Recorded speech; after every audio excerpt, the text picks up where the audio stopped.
मुर्तजा वहाब साहब इस वक्त हमारे साथ मौजूद हैं। मुर्तजा वहाब साहब, जो ब्रेक में जाने से पहले बात हो रही थी, मैं चाहूंगा उसको जरा क्लैरिफाई करें, क्योंकि ये बात तो जरूरी है कि हमने लोगों को ये एहसास दिलाना है कि वो कंप्लेसेंट ना हो, अपने आप को अभी भी आइसोलेट रखने की कोशिश करें, मेल जोल कम से कम रखें ताकि ये वायरस फैले ना। लेकिन फिर भी हमें एक रियलिस्टिक पिक्चर दिखानी है ताकि एक्स्ट्राऑर्डिनरी घबराहट ना फैल जाए कहीं बहुत ज्यादा। अब आप ये कह रहे हैं कि जो आदाद शुमार हैं उसके मुताबिक क्या सिचुएशन ऐसी हो सकती है कि अस्पतालों की तादाद बहुत ज़्यादा बढ़ जाए मरीजों की, जैसे डॉक्टर्स कह रहे थे कि सड़कों पे इलाज ना करना पड़े? क्या ये सिचुएशन सिंध हुकूमत देख रही है? क्योंकि वफाकी हुकूमत तो कह रही है वर्स्ट केस सिनेरियो में भी 30 मई तक हमारे पास कोई ऐसी सूरत हाल नहीं होगी।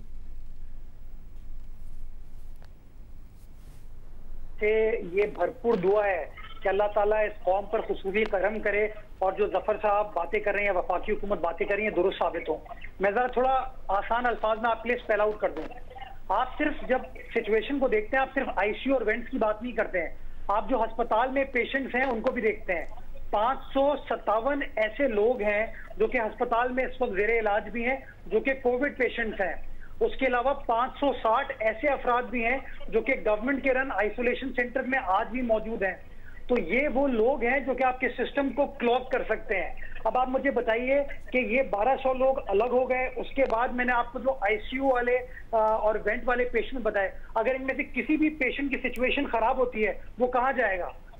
वो वेंट पे जाएगा, वो आईसीयू अभी क्या जो आपके पास टोटल बेड्स हैं, आपने वेंटिलेटर्स का बताया, सिंध में बेड्स कितने हैं, उसकी ऑक्यूपेंसी क्या है इस वक्त? मेरे पास बेड्स का एग्जैक्ट फिगर इस वक्त रेडिली अवेलेबल नहीं है, वरना मैं आपको बिल्कुल बताता। But I given you a very responsible statement कि हमारे गवर्नमेंट रन आइसोलेशन सेंटर में 560 पेशेंट हैं और हमारे जो गवर्नमेंट रन अस्पताल हैं उसमें 555 पेशेंट हैं। सही, ठीक है। अच्छा मुर्तजा साहब, आज एक और बयान भी आया है, बिलावल भुट्टो साहब ने कहा है कि जो मजदूर तबका है उनकी माली इमदाद करे वफाकी हुकूमत। अब वफाकी हुकूमत एक एहसास प्रोग्राम लॉन्च कर चुकी है, जो अभी शिबली फराज साहब ने कहा कि पूरे मुल्क के लिए है, किसी एक सूबे स्पेसिफिक किसी एक सूबे के लिए नहीं है। फिर जो एक ओवरऑल पैकेज है 1.2 ट्रिलियन का, वफाकी हुकूमत कहती है वो भी हम इंट्रोड्यूस कर चुके हैं। स्मॉल एंड मीडियम इंटरप्राइजेस के लिए अभी उन्होंने, हमाद अज़हर साहब ने एक इंट्रोड्यूस किया है पैकेज, जिसमें उन्होंने कहा कि 3 महीने के बिल्स नहीं लिए जाएंगे। आप लोग मजीद कह रहे हैं कि वफाकी हुकूमत मदद करे, जो सिंध हुकूमत है वो क्या कर रही है? आपकी तरफ से तो कोई ताजिरों के लिए अभी हमने नहीं ऐलान सुना है कि किसी किस्म का पैकेज आपने अनाउंस किया हो उनके लिए। देखिए, जो वफाकी हुकूमत की सूबे के साथ कंपेयर नहीं कर सकते। हमारी जो फाइनेंशियल कैपेसिटी वो तो कंप्लीटली डिपेंडेंट है। 85% हमारे फंड जो हैं वो वफाक की जानिब से आते हैं। तो हमारे पास तो ना नोट छापने की कैपेसिटी है, ना कर्जा लेने की कैपेसिटी है। तो जो इस वक्त कोविड की वजह से फेडरल गवर्नमेंट को फायदा हुआ है वो 2-3 मोटे मोटे एरियाज हैं। पहली चीज, आपके जो फेडरल इंटरनेशनल बोरोइंग थी वहां पर उन्होंने सूद लेने से इनकार कर दिया है। अभी उन्होंने अपनी पेमेंट्स को डेफर कर दिया है। आपकी जो ऑयल की मेजर बिल तकरीबन कोई 7.5 से 8 अरब रुपए आप पे करते हैं, अरब डॉलर आप पे करते हैं सालाना on import of oil. Oil prices crash कर गई हैं, इसका फायदा भी फेडरल गवर्नमेंट को आ रहा है। तो नेचुरली इसका जो ट्रिकल डाउन इफेक्ट है वो पब्लिक को भी आना चाहिए, पब्लिक को भी मिलना चाहिए। अब अगर हम कहते हैं कि आप मजदूर को फायदा दें तो ईओबीआई मौजूद है, ईओबीआई के पास फंड मौजूद है। बहुत सारे फंड ऐसे हैं शहजाद साहब जो कि डिस्प्यूटेड है, जो कि प्रोविंशियल गवर्नमेंट क्लेम करती है कि हमारा पैसा जो कि वफाक ने इलीगली अपने पास रखा हुआ है, उन पैसों से आप मजदूरों को कॉम्पनसेट करना शुरू कर दें। देखिए ना, जो स्लो डाउन है इससे जो ओवरऑल टैक्स रेवेन्यू है उसमें भी कमी आएगी। अगर इंपोर्ट साइड पे कमी आ रही है तो टैक्स रेवेन्यू में भी कमी आएगी। अब आप लोगों का जो एनुअल डेवलपमेंट प्लान है, जाहिर सी बात है खर्च नहीं हो सकता, कुछ रकम उसमें से मुख्तस की जाती है। ताजिरों के रेंट का मसला है, जो लेबर है उनको आप लोग भी अपनी तरफ से उनको ग्रांट्स दे सकते हैं, लेकिन आपकी तरफ से तो कोई ऐलान नहीं किया गया। टोटल डिपेंडेंसी जो है वफाक की तरफ है। वफाक वैसे ही कहता है कि एनएफसी अवार्ड के बाद 58% सूबे ले जाते हैं, इसके बाद डिफेंस बजट है, डेट सर्विसिंग है, तो हमारे पास बचता कुछ नहीं है। आप कह रहे हैं कि हम भी नहीं करेंगे, वफाक ही करें। मैं let me take the clue from your question. वफाक का एक सबसे एक्सपेंडिचर है डेट सर्विस ना। भी अभी तो उनको कर्जे नहीं पे करने हैं, अभी तो सूद अदा नहीं करना डॉलर्स में, तो लगाएं वो पैसा क्यों नहीं लगा रहे? वो तो कह रहे हम लगा रहे हैं, लेकिन सिंध हुकूमत की तरफ से तो किसी किस्म का ऐलान नहीं किया गया ना। देखिए, 18वीं तरमीम के बाद जिम्मेदारी आपको भी लेनी होगी ना। अगर आपने रेंट में इनको कुछ रियायत दिलवानी है तो वो वफाक तो नहीं कर सकती, ये आपने करना है ना। मुझे जवाब देने का मौका तो देना कम से कम। जी, आतिश आपको ये कह रहा हूं कि मेरी जितनी फिजिकल स्पेस है उस फिस्कल स्पेस को बरूए कार लाते हुए मैं काम कर रहा हूँ ना। इस वक्त सूबा सिंध के अंदर अगर आइसोलेशन सेंटर स्टैब्लिश हुए हैं, अगर टेस्टिंग किट्स आई हैं, पीपीईज आई हैं, जो काम भी हमने अपने हेल्थ सेक्टर को रिवैम्प करने के लिए, बेहतर बनाने के लिए, कोविड की सिचुएशन को निपटने के लिए हम अखराजात बेयर कर रहे हैं, वो वफाक तो हमने एक पैसा नहीं दिया उसने। मैंने आपको बताया ना कि हमने 50 वेंट एक्वायर किए, मुझे फेडरल ने एक वेंट दी। मैंने अपनी टेस्टिंग कैपेसिटी को 80 टेस्ट पर डे से बढ़ा के 5000 टेस्ट तक लेके गया हूं। मुझे वफाक ने पीसीआर मशीन नहीं दी है, मैंने खुद पीसीआर मशीन एक्वायर की है। कराची यूनिवर्सिटी की लेबोरेटरी मैंने बनाई है। गंबट के अंदर चांदका मेडिकल कॉलेज में टेस्टिंग फैसिलिटी मैंने एस्टैब्लिश की है।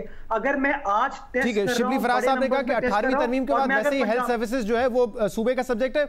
अभी एक नोटिफिकेशन के टिकट्स चल रहे हैं कि सिंध हुकूमत ने फैसला कर दिया है कि रमजान, पूरा रमजान जो है वो लॉकडाउन इसी तरीके से जारी रहेगा। सिराज कासिम तेली साहब भी हमारे साथ मौजूद है, जिन्होंने कुछ देर पहले ये कहा था कि 15 रमजान के बाद लॉकडाउन में ईजिंग कर दें, वरना मामला चल नहीं सकते। मैं चाह रहा हूं उनका मौकिफ ले लें, इसके बाद मुर्तजा साहब आपसे बात कर लेंगे। जी,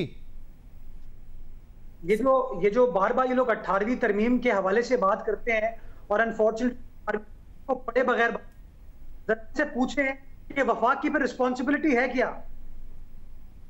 क्या रिस्पॉन्सिबिलिटी है वफाक की? मेरा बड़ा भाई है वफाक, ठीक है, मेरा बड़ा भाई मेरा साथ नहीं देगा क्या इस तकलीफ की घड़ी में? सही, what is the responsibility of federal government? Collective responsibility होनी चाहिए। मुझे जरा इस इशू पे बात करने थे। सिराज कासिम तेरी साहब, बहुत बहुत शुक्रिया, आपने मैं ज्वाइन किया। आपने कहा 15 तारीख के बाद ईज डाउन होना चाहिए, लॉकडाउन इस तरह सख्त नहीं रह सकता, लेकिन सिंध हुकूमत ने फैसला कर लिया है कि इस पूरा रमजान लॉकडाउन इसी तरीके से रहेगा।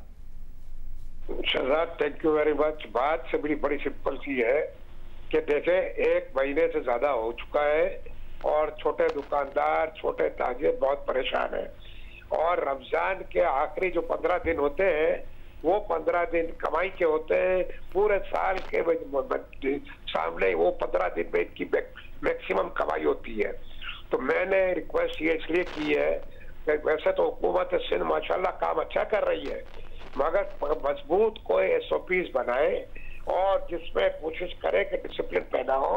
कराची चैम्बर भी उनकी हेल्प करेगी और किसी तरह हम हो सके तो छोटे दुकानदारों को और सारी दुकानों को वो 15 दिन खोले और खोलेंगे और टाइम के हिसाब से दिन में खोले, ताकि कम अज कम वो कुछ रोजी रोटी उनकी बच जाए। जो नुकसानात हो चुके हैं उसमें से कुछ ना कुछ रिकवर करें। और कोई मकसद नहीं है, जान है तो बाल है। हम भी ये चाहते हैं कि प्रिकॉशंस पहले हो, मगर उसके बाद अब एक लिमिट होती है। ये कोरोना जो है ना, ये कहीं जा नहीं रहा। Now we have to find a way to live with it. ये तो अगर इसी तरह रहा तो सारी जिंदगी तो हम ये नहीं कर सकते ना। सही, तो हमको रास्ते पैदा करने होंगे, हमें डिसिप्लिन पैदा करना होगा। आपके ख्याल में सिराज साहब, पाकिस्तान, कराची को आप बड़े अच्छे तरीके से जानते हैं, कराची में आपको लगता है कि ये बाजारें, मार्केट्स खोली जा सकती है, रिटेल होलसेल बाजार खोली जा सकती है प्रॉपर SOPs के साथ? क्योंकि आपको पता है कराची में तो कितना रश जमा हो जाता है मार्केट्स में। आपके ख्याल में डिस्टेंसिंग मुमकिन है? जी, आपकी बात सही है बिल्कुल, मगर मसला क्या है? मसला ये है कि हमें डिसिप्लिन पैदा करना होगा। अगर आज नहीं तो कल आपको खोलनी तो है ना, इसलिए कि आप नहीं खोलोगे तो सारी उम्र तो आप ये नहीं कर सकते। और ये वायरस कल खत्म होना नहीं है, तो आपको तो इसके साथ रहना है। ठीक है, मुझे इसका जरा मैं क्विकली जवाब ले लूं। मुर्तजा साहब वो कह रहे हैं कि देखिए दुकानें आपने कभी ना कभी तो खोलनी है, बल्कि अब दुनिया भर में ये रिसर्च हो रही है कि इसकी सेकंड वेव आ सकती है। जब भी आप ईज डाउन करेंगे कहीं ना कहीं आपको लगेगा कि केसेस की तादाद बढ़ रही है। तो क्या कोई ऐसा तरीका हो सकता है कि आप लोग ईज डाउन करें, लॉकडाउन में नरमी लेकर आए और दुकानों को खोलें? शहजाद साहब, मैं भाई की बात से करता हूँ। कासिम तेली साहब से कल भी हमारे कुछ वज़रा की बात हुई थी और हम एंगेज कर रहे हैं ताजरों के साथ और तेली साहब के साथ हम एंगेज कर रहे हैं। हम इस बात के कोरोना वायरस 3-4 रोज महीने में हल नहीं होगा। इट्स अ लॉन्ग बैटल और हमें अपने लाइफस्टाइल को अब चेंज करने की जरूरत है। हमें अपनी आदत को चेंज करने की जरूरत है और उसके लिए अवेयरनेस क्रिएट करने की जरूरत है। हमें ऐसे SOPs के ऊपर काम करने की जरूरत है कि ताजिर अपना काम। लेकिन आप लोगों ने तो नोटिफिकेशन दे दिया है कि नहीं करेंगे रमजान में। शहजाद, आपने PTI ज्वाइन कर लिया क्या? ये इल्जाम बड़ी देर से लगाया, आप थोड़ी देर पहले लगा देते तो ज्यादा अच्छा होता, क्योंकि ये हर गेस्ट का यही तरीका होता है, रवैया ऐसे ही होता है कि 2-4 सख्त सवाल करो तो आप जो है सवाल कर देते कि आपका फला जमात से ताल्लुक है। बहुत देर लगा दी आपने, थोड़ा जल्दी कर लेते, अब तो खत्म हो रहा है प्रोग्राम। आप सवाल का जवाब सुनते नहीं है ना शहजाद? नहीं, लेकिन अगर आप ये कह सकते हैं कि जवाब नहीं सुनता, लेकिन अगर आपने ये इल्जाम लगाना है कि आपका पार्टी से किसी और ताल्लुक है तो आप थोड़ा पहले लगा दी तो उसमें बहस हो जाती। अब मैं आपको थोड़ा जवाब दूं, जरा हौसला पैदा कीजिएगा। जी जी जी। आपने अपनी रिसर्च नहीं की, ये लॉकडाउन को एक्सटेंड करने का फैसला 23 अप्रैल को कर लिया गया था, जब रमजान मुबारक के हवाले तो क्या किया है उसने सही तरीके से गाइड नहीं किया। ये नोटिफिकेशन आज नहीं निकाला है, 23 तारीख को निकाल दिया गया था और ये नोटिफिकेशन मंजर आम पे आ चुका था। कल भी आपके टेलीविजन चैनल पर मैंने आके इस बात को क्लैरिफाई किया था। तो ये नोटिफिकेशन कोई आज की चीज नहीं है, पुरानी चीज है। एसओपीज के ऊपर हम लगातार काम कर रहे हैं, हम ताजरों के साथ इन टच है। मैंने आपको बताया सिराज कासिम तेली साहब के साथ हम इन टच है और इंशाल्लाह कंसेंसस ओरिएंटेड पॉलिसी बनाएंगे। लेकिन मेरी आप जैसे दोस्तों से गुजारिश है कि हमारी मदद करें कि हम लोगों के अंदर अवेयरनेस क्रिएट कर सके कि ये जो फैसले हैं एसओपीज के वो उनके बेहतरीन और वसीतर मफाद में है। 9 मई तक का ऐलान किया है, लेकिन जो नोटिफिकेशन सिंध हुकूमत का इस वक्त चल रहा है वो ये है कि पूरा रमजान यही लॉकडाउन रहेगा। 23 अप्रैल का नोटिफिकेशन है, पढ़ लीजिए। 23 अप्रैल का नोटिफिकेशन है कि पूरा रमजान यही रहेगा। लेकिन मैं कह रहा हूं कि वफाकी हुकूमत का जो फैसला है वो 9 मई तक का है। सिंध में आप कह रहे हैं कि लॉकडाउन पूरा रमजान रहेगा, यही बात है ना? सर गौर से आप पढ़ते हैं ना, फिर आप बुरा मान जाते हैं जब मैं जवाब देता हूँ।